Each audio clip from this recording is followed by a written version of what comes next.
చూస్తుంటేనే Telangana format 10 years అయిపోయింది.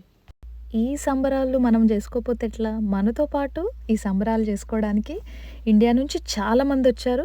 Chief గెస్ట్‌గా కేటీఆర్ వచ్చారు. సో, మనమందరం గూడా ఎళ్లి ఆ ఈవెంట్‌లో హాయిగా ఎంజాయ్ జేయొచ్చు. ధూమ్ ధామ్ ఉంటది.